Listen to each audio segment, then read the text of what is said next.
Hello students, अब इस video में हम पढ़ेंगे पैडिंग। इस वीडियो में मैंने आपको बताया था कन्वोल्यूशन न्यूरल नेटवर्क में क्या होता है। जो इनपुट इमेज है वो कन्वोल्यूशनल लेयर्स के पास जाती है, जो कि मल्टीपल कन्वोल्यूशनल लेयर्स होती हैं, उनके पास ये इनपुट जाता है।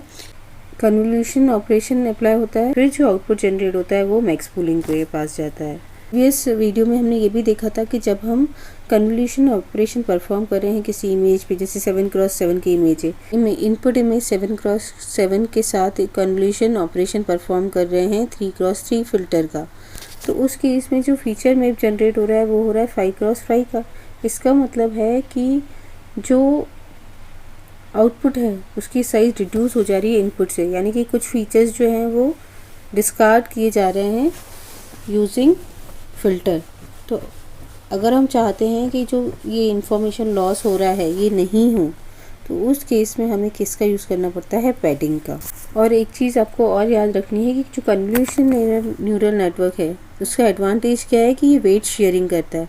वेट शेयरिंग करता है मतलब in the convolution neural network same weights are being used to compute the outputs. ठीक है, सेम वेट्स को हम यूज़ करके आउटपुट्स जनरेट कर रहे हैं। जैसे यहाँ पर ये सारे वेट्स हैं W1, W2, W3, W4, W5, W6, W7, W8, W9। इनको हम इस पोर्शन इनपुट में 3x3 में स्ट्राइड यूज़ करके सभी वैल्यूज़ के साथ मल्टीप्लाई कर रहे हैं। जो फ़िल्टर के वेट्स हैं यही सारे यूज़ हो रहे हैं इस आउटपुट को जनरेट करने के लिए। हम अलग अलग वेट्स नहीं यूज़ कर रहे हैं कि इस वैल्यू को फाइंड आउट करने के लिए अलग वेट यूज़ करें, फिर इस वैल्यू को फाइंड आउट करने के लिए अलग वेट यूज़ करें, ऐसा नहीं कर रहे हैं। हम एक ही वेट्स को यूज़ करके, एक ही फ़िल्टर के वेट्स को यूज़ करके हम ये सारी वैल्यूज़ फाइंड आउट कर रहे हैं, तो इसीलिए यहाँ पर वेट शेयरिंग हो रही है। तो कन्वोल्यूशन न्यूरल नेटवर्क का ये भी बेनिफिट होता है कि हम सेम वेट्स को यूज़ करके आउटपुट्स कैलकुलेट करते हैं। जबकि आर्टिफिशियल न्यूरल नेटवर्क में क्या होता था, each neuron present in the hidden layer will have a separate waits for itself. Artificial neural network में क्या होता था कि जितने भी न्यूरॉन्स हैं उनके साथ जो वेट्स होते थे वो डिफरेंट होते थे। ठीक है, तो वहाँ पर वेट्स पैरामीटर ज़्यादा यूज़ होते थे, यहाँ पर वेट पैरामीटर लेसर यूज़ होते हैं। वेट्स की शेयरिंग होती है। यहाँ पर हमारे पास 7x7 की इमेज थी, तो हम क्या करेंगे, हमें अगर 7x7 का आउटपुट चाहिए, क्योंकि उसमें क्या आ रहा था 5x5 का आउटपुट मुझे, लेकिन इनपुट इमेज अगर मेरी 7x7 है तो मुझे आउटपुट में भी 7x7 चाहिए। यहाँ पर ये फॉर्मूला क्या था कि इसकी फीचर मैप की साइज़ हम कैसे फाइंड कर रहे थे। इनपुट की साइज़ थी 7 माइनस f कर रहे थे 3 प्लस 1 कर रहे थे। 7 माइनस 3 इज़ 4, 4 प्लस 1 इज़ 5, तो ये साइज़ 5 आ रही थी। अब मैं क्या चाहती हूँ कि अगर ये हमारी इनपुट है 7x7 की, तो मुझे आउटपुट में जो फीचर मैप मिले वो भी 7x7 का मिले।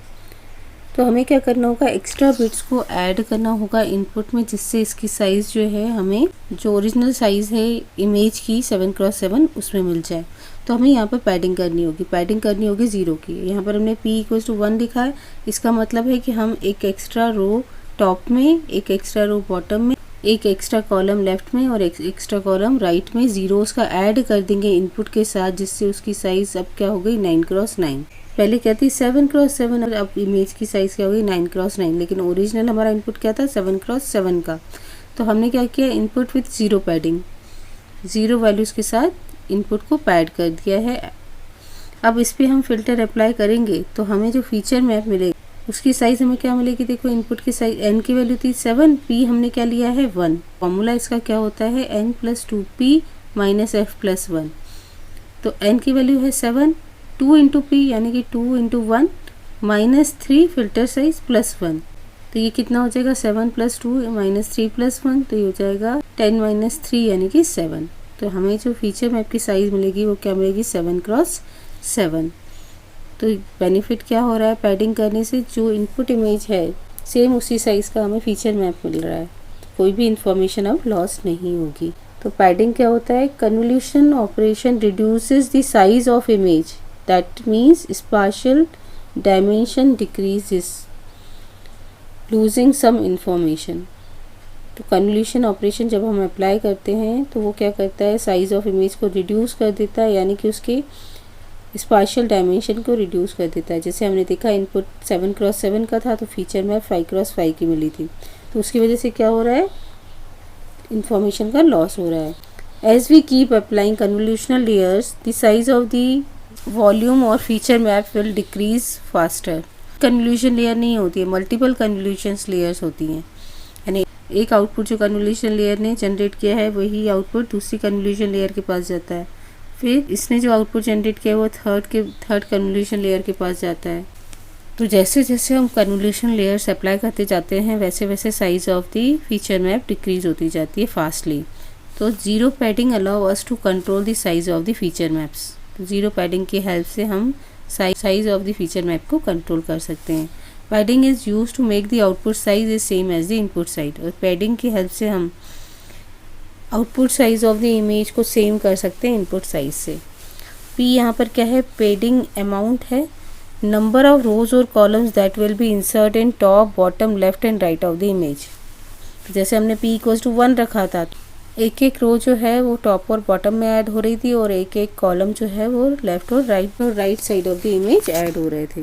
तो इस टाइप से जो है हम इनपुट इमेज में पैडिंग को ऐड करके सेम फीचर मैप को रिड्यूस कर सकते हैं। तो अब अगर हम एक जनरल फार्मूला देखें फीचर मैप का, अब अगर हमारे पास n क्रॉस n की इनपुट इमेज है और f क्रॉस f का फिल्टर है, उस पर हम कन्वोल्यूशन ऑपरेटर परफॉर्म कर रहे हैं, तो और p पैडिंग है और s स्ट्राइड है, तो उस केस में जो फीचर मैप जनरेट होगा वो क्या होगा, फ्लोर वैल्यू ऑफ, देखो ऐसा ब्रैकेट लगाया है, ये होती फ्लोर वैल्यू। अगर वैल्यू 2.5 आ रही है तो इसको हम क्या लेंगे 2, अगर 2.1 आ रही है तो भी इसको लेंगे 2, फ्लोर वाली वैल्यू लेंगे n plus 2p minus f by s plus 1।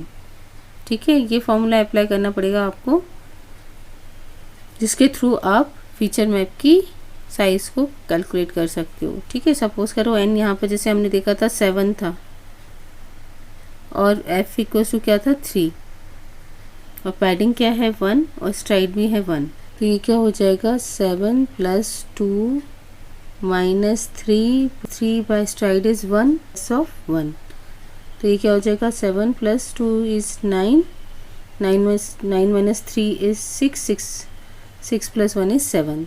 तो आपको आउटपुट में 7 क्रॉस 7 का ही फीचर मैप मिलेगा। तो ये जनरल फॉर्मूला है फीचर मैप की साइज को फाइंड आउट करने का। तो पैडिंग हमने क्यों यूज़ की, जो कन्वोल्यूशन में प्रॉब्लम थी कि वो साइज ऑफ फीचर मैप को या आउटपुट को रिड्यूस कर रहा था, फीचर मैप को इनपुट साइज के सेम लाने के लिए हमें पैडिंग का यूज़ करना पड़ रहा है। तो कन्वोल्यूशन ऑपरेशन के साथ क्या प्रॉब्लम थी, इट श्रिंक्स आउटपुट को श्रिंक कर देता रहा था, रिड्यूस कर दे रहा था, throwing away a lot of information that are in the edges। तो यहाँ पर जो एजेस पे इंफॉर्मेशन होती है, जब हम कन्वोल्यूशन ऑपरेशन परफॉर्म करते हैं तो जो एजेस पे जो इंफॉर्मेशन होती है वो लॉस हो जाती है, जिसकी वजह से size of the feature map reduce हो जाती है। तो सॉल्यूशन क्या है, pad the input image before convolution by adding some rows and columns to it. तो अगर आप चाहते हो कि एजेस की इंफॉर्मेशन लॉस नहीं हो कन्वोल्यूशन ऑपरेशन परफॉर्म करने के बाद, तो हमें इनपुट इमेज को कन्वोल्यूशन ऑपरेशन अप्लाई करने से पहले पैडिंग करनी पड़ेगी, कुछ रोज और कॉलम्स उसमें ऐड करने पड़ेंगे, जिससे फीचर मैप की साइज़ जो है हमें सेम मिले एज इनपुट इमेज और कोई भी इंफॉर्मेशन लॉस नहीं हो। The convolution operation shrinks the matrix if f is greater than 1। अगर f की वैल्यू ग्रेटर देन 1 रखते हो, आप जो फिल्टर यूज़ कर रहे हो, अगर वो 1 यूज़ कर रहे हो तो 1 क्रॉस 1 का यूज़ कर रहे हो तो उस केस में कोई भी डेटा लॉस नहीं होगा। जब आप 1 क्रॉस 1 का फिल्टर अप्लाई करोगे सिंगल वैल्यू का, तो आपको सेम आउटपुट मिलता है एज इनपुट, तो आपको पैडिंग करने की ज़रूरत नहीं पड़ती, जो हम आगे देखेंगे 1 क्रॉस 1 कन्वोल्यूशन में। अगर फिल्टर हमारा 1 क्रॉस 1 साइज़ का है, फीचर मैप है, उसकी साइज़ सेम होती है इनपुट इमेज के। लेकिन अगर f की वैल्यू ग्रेटर देन 1 लेते हो, फिल्टर की साइज़ f 1 क्रॉस 1 से ज़्यादा लेते हो, तो उस केस में हमें पैडिंग का यूज़ करना पड़ता है, क्योंकि कन्वोल्यूशन अप्लाई करने से हमारी जो मैट्रिक्स है उसकी साइज़ श्रिंक हो जाती है, रिड्यूस हो जाती है। तो पहले पैडिंग ऑपरेशन परफॉर्म होगा, फिर उस पर कन्वोल्यूशन ऑपरेशन परफॉर्म होगा। कन्वोल्यूशन ऑपरेशन जो हैं वो लीनियर ऑपरेशन है, डॉट प्रोडक्ट अप्लाई हो रहा है और उसका समेशन हो रहा है, जो आउटपुट जनरेट हो रहा है उसको नॉन लीनियरिटी प्रोवाइड करनी पड़ेगी। तो उसको नॉन लीनियरिटी प्रोवाइड करने के लिए हमें रेलू एक्टिवेशन फंक्शन का यूज़ करना पड़ता है। तो after every convolution operation ReLU operation has been used. Convolution operation perform करने के बाद हमें रेलू एक्टिवेशन फंक्शन का यूज़ करना पड़ता है। रेलू क्या है, rectified linear unit is a non linear activation function. ReLU क्या है, एक नॉन लीनियर एक्टिवेशन फंक्शन है जिसमें क्या होता है, आउटपुट हमें क्या मिलता है, या तो 0 मिलता है या तो जो भी आप इनपुट देते हो वही आपको मिलता है। जैसे आपने 0 इनपुट दिया है तो आपको x के वैल्यू 0 दिए तो 0 ही मिलेगा, 1 दोगे तो 1 ही मिलेगा, 2 दोगे तो 2 ही मिलेगा। ठीक है, तो जो भी आप इनपुट देते हो यानी x की वैल्यू देते हो वही आपको आउटपुट में मिलता है, क्योंकि ये फाइंड आउट करता है मैक्सिमम ऑफ 0, x, यानी इसकी रेंज जो है 0, x के बिटवीन होती है। तो अगर इनपुट 0 है तो आउटपुट में आपको 0 ही मिलेगा, अगर इनपुट 1 है तो आपको 1 ही मिलेगा। लेकिन अगर इनपुट नेगेटिव है, अगर इनपुट की वैल्यू आप -2 दोगे तो आपको आउटपुट में 0 मिलेगा, क्योंकि यहाँ पर x की वैल्यू अगर -2 रखते हैं और तो मैक्सिमम ऑफ 0 और -2 क्या हो जाएगा, 0 ही हो जाएगा। तो नेगेटिव वैल्यूज़ के लिए ये आपका आउटपुट क्या देगा, 0 ही देगा, यानी इसमें कोई भी नेगेटिव वैल्यू नहीं रहती है, सारी की सारी ये जो पॉजिटिव वैल्यू प्रोड्यूस करता है। तो ReLU is an element wise operation, that means it applied per pixel and replaces all negative pixel values in the feature map by 0।